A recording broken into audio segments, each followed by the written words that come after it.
a world city at the heart of the new county of Merseyside. It's a city full of contrast, a kaleidoscope of contradiction, a city renowned for the friendliness, wit and humour of its people, as well as its pretty girls. It's a city that's as old as it's young. Although its history can be traced back to Saxon times, it was King John of Magna Carta fame who really founded Liverpool nearly 800 years ago. One of the city's finest historical treasures, Speke Hall, is a magnificent Tudor manor house with a colourful past going back to 1490.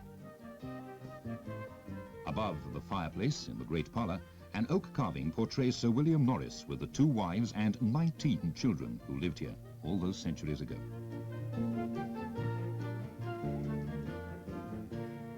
A later owner of Speke Hall was Richard Watt.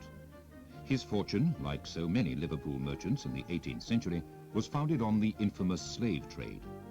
But even slave traders had a conscience, and one such merchant built Blue Coat Chambers as a school for the poor children of the town. Today, it is a thriving centre for the arts on Merseyside. However, it is to the pomp, power and circumstance of Victorian and Edwardian England that Liverpool bears particular witness.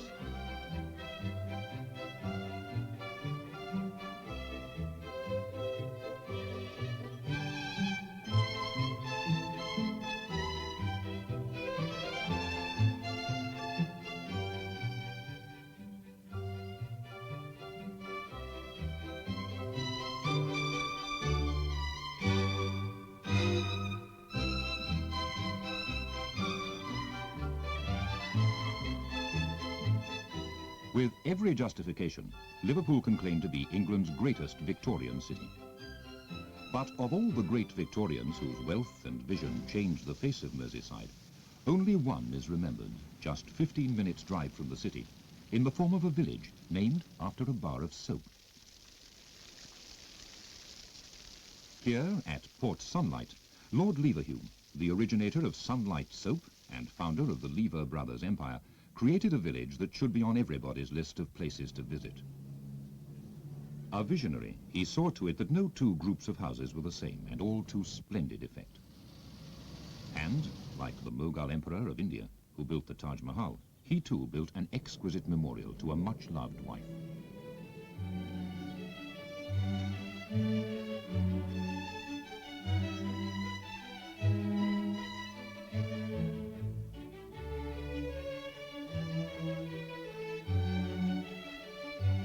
The Lady Lever Art Gallery is a remarkable place. Its importance is more in keeping with a world city than with a small English village. The collection is rich and incredibly varied. There are dozens of rooms to explore. See them for yourself, and you'll go away with a feeling that you've experienced something rather special. Nearby, Benedictine monks founded Birkenhead Priory almost 800 years ago. Their legacy remains today in the lively ferries which sail back and forth across the fast-flowing Mersey between Liverpool and the Wirral Peninsula.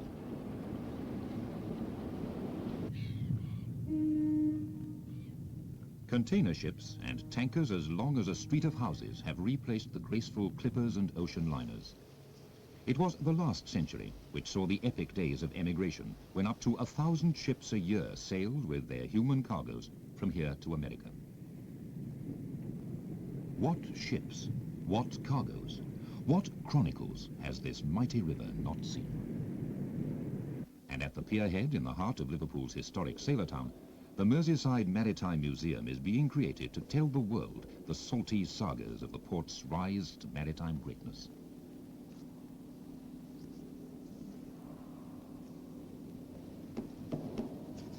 There's even a unique maritime brass rubbing centre, where visitors can make rubbings of ships like the ill-fated Titanic. Or, for a really unusual souvenir, how about a rubbing of the Beatles, Merseyside's most famous sons? The splendour of the staterooms of the ocean liners that once berthed here is echoed in the city's Victorian and Edwardian gin palaces. Best known is the Philharmonic, described by the British Tourist Authority as the most decorative pub in Britain. Philharmonic is an apt name for this Bacchic palace. It is a symphony of the orchestrated art of the best craftsmen of the Victorian era. It is virtually a cathedral to the drinking classes. Ah, cathedrals. Now that's another story. Liverpool is one of the few cities to boast two cathedrals. Not as extravagant as it sounds, for one is Anglican, the other Roman Catholic. Both cathedrals were built in the 20th century, but you would be unlikely to find two greater contrasts in style, even though they're at either end of a street called Hope. The foundation stone of the Anglican Cathedral was laid in 1904, and the building was finally consecrated in 1978. Designed by Giles Gilbert Scott when he was barely out of his teens, it is the largest Anglican cathedral in the world. Every corner seems to house some record breaker or other, whether it's the organ, the bells, or the soaring Gothic arches. Small wonder that it took 75 years to complete, and surely it will go down in history as the last great anthem in Gothic. In complete contrast, but not contradiction, the Metropolitan Cathedral of Christ the King, completed in 1967, was built in a mere 5 years, a mid-century testament wrought in steel and concrete. The Lantern Tower is the cathedral's most outstanding feature. The unbroken progression of all the shades in the color spectrum symbolizes the unity of God's nature. The three bursts of white light signify the Holy Trinity, the Father, the Son, and the Holy Spirit. This giant masterpiece contains 25,000 separate pieces of stained glass.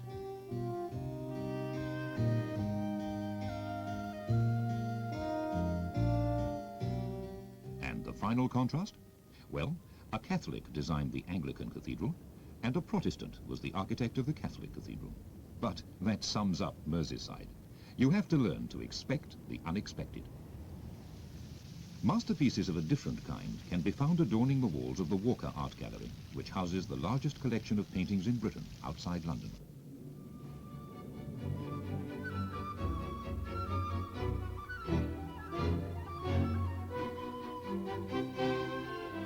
From Rubens to Rembrandt, Seurat to Stubbs, Hogarth to Hockney, the collection is world-class.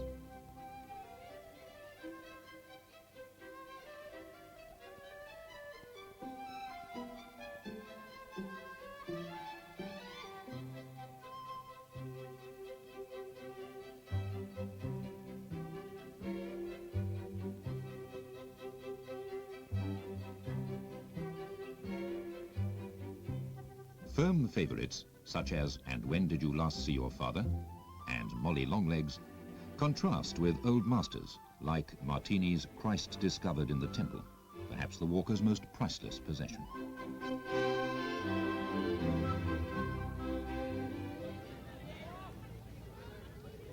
Next-door neighbour, Merseyside County Museum, is a living, breathing classroom which you won't want to miss either, even on a sunny day. Merseyside can lay claim to a surprising number of transport firsts, and pride of place in the museum's gallery of land transport is usually given to Lion. She first ran on the Liverpool and Manchester Railway, the world's first real railway, opened in 1830.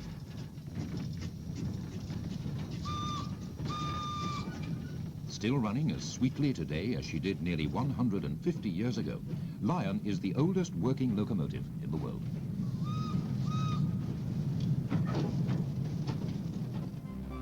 Merseyside's pioneering role is continued in the museum's Port of Liverpool gallery. The steamship developed in leaps and bounds, culminating in the gigantic floating palaces which once dominated the Mersey waterfront with their sheer size and beauty. From the quaysides of old Liverpool to the steaming jungles of darkest Africa.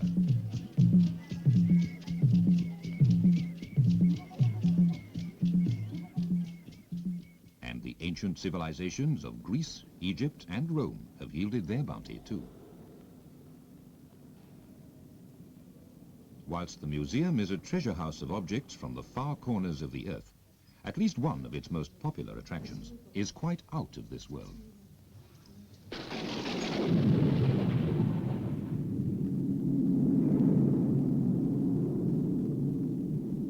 But before we end our brief visit to some of the county's 15 or so museums and galleries, let's take a quick look at one other rather unusual museum.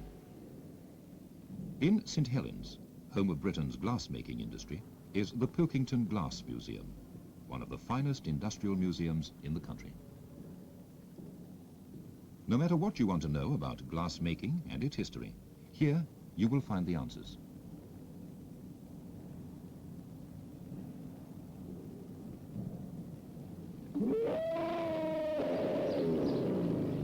Well, we all need a blow of air at some time or another. At Knowsley, you can join a make-believe big game safari. On the estate where the Earls of Derby have lived for centuries, there are animal reserves teeming with all the wildlife you'd expect to see at an East African waterhole. And all this just 7 miles from Liverpool's city centre. From the roar of the jungle to the roar of the crowd.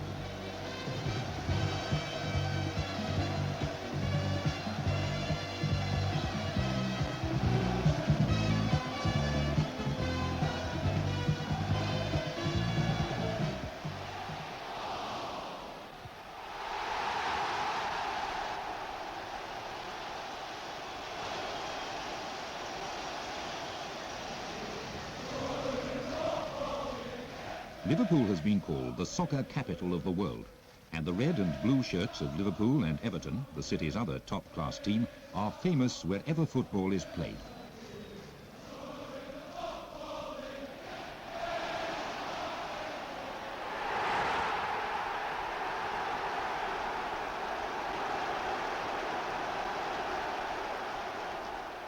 But Merseyside doesn't keep all its eggs in one sporting basket. How about a round or two with the Royals, for instance? Royal Birkdale on the Gulf Coast near Southport, and Royal Liverpool at Hoylake are perhaps the best known of many fine courses dotted around Merseyside's extensive coastline. And if you're beginning to get the impression that Merseyside is claiming for itself the title King of Sport, then is it not also proper that the sport of kings should be prominent here too? Apart from racing throughout the year at Haydock Park, there's one event in the racing calendar when the eyes of the world are focused on Merseyside. The fabulous Grand National at Aintree, the oldest and most spectacular steeplechase on earth. The legendary Red Rum, 3 times winner of the Grand National, is stabled here at Southport, on Merseyside's Irish Sea coast.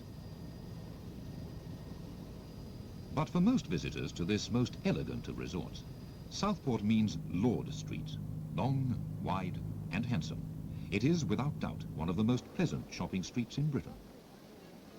Pleasurable shopping, yes. But what else is on offer? Well, for starters, how about top entertainment all the year round? Plenty of places to relax and let the world go by. All the sport and recreation you could wish for. Southport has them all. And they've not forgotten the little people either. The model village is an irresistible attraction for people of all ages.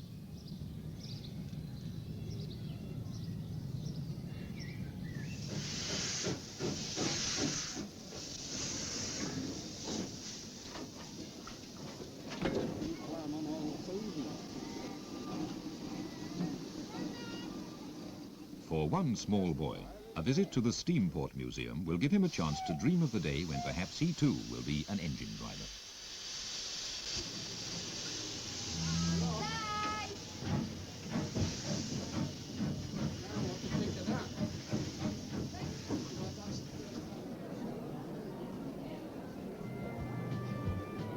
Southport's annual flower show is the highlight of the resort's busy calendar of events. Over the years, it has rightly earned for itself a reputation as Britain's greatest summer flower show. Although, if the truth were known, it's a dozen shows in one.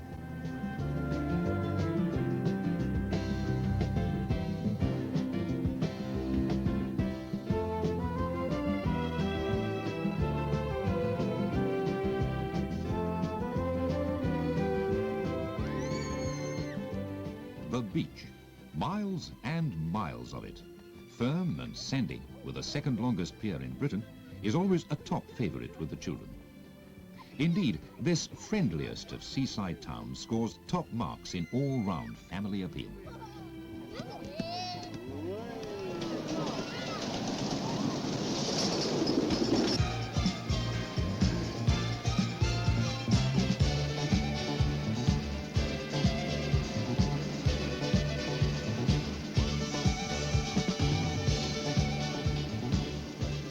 All the fun of the fair can be found in this giant Pleasureland amusement park.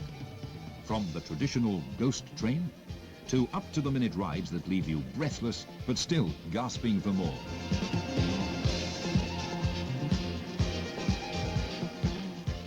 Yes, Southport has just about everything for that fortnight at the seaside, a few days away from it all, or even a great day out.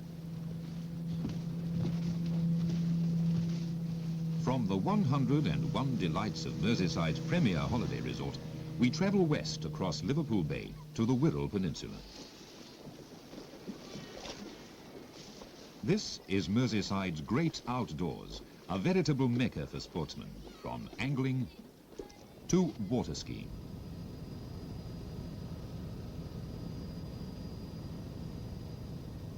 Of the 4 most important sites in Britain for migratory wading birds, 2 are on Merseyside, one near Southport and the other here in the Dee estuary. At low tide, visitors can walk to Hilbre Island, study the varied bird population, or watch seals basking on the sandbanks. Following the route of an old railway, the Wirral Country Park runs atop cliffs left behind by the Ice Age. It's a place to relax or take a closer look at nature. One of the park's favourite stopping-off points is Parkgate, renowned for its shrimps, ice cream and close associations with Lady Hamilton, famous mistress of Admiral Lord Nelson.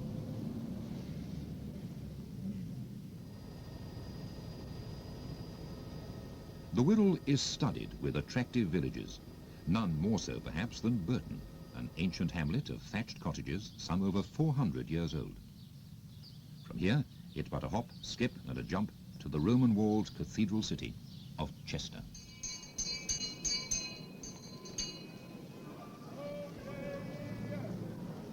Oh, yay! Oh, yay! My lords, ladies, and gentlemen, and especially to those of you who are on your first visit to this, our ancient city of Chester, founded by the Romans, conquered by the Saxons, attacked by Vikings, overrun by tourists, conquered by the Normans,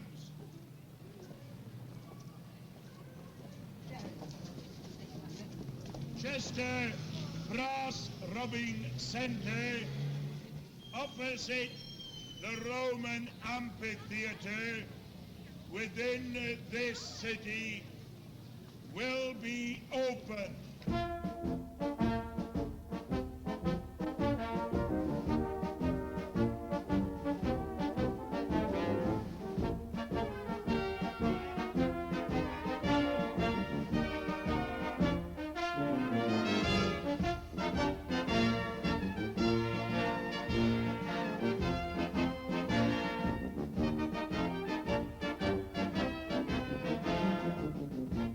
With 4 national parks on its doorstep, Merseyside can hardly be bettered as a base for touring. To the southwest, the rugged beauty of North Wales beckons. North of Merseyside lies the Lake District, which has been described as the roots of heaven.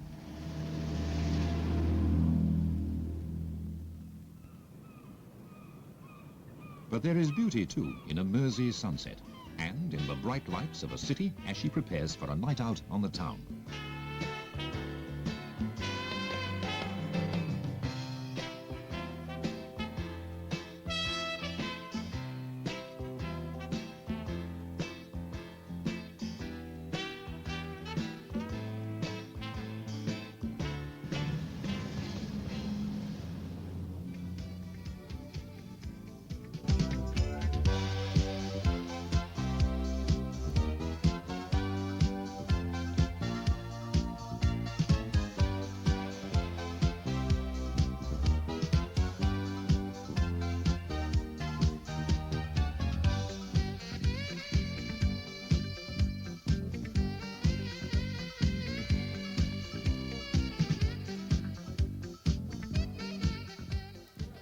An English pub in Liverpool's Chinatown where "Time, gentlemen, please" is called in Cantonese by an Irishman.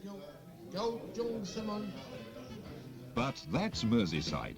You really do have to expect the unexpected. An exciting blend of city, coast and countryside. The county of Merseyside has a vitality and indefinable atmosphere unique in Britain today. Small wonder that it's been called the Pool of Life.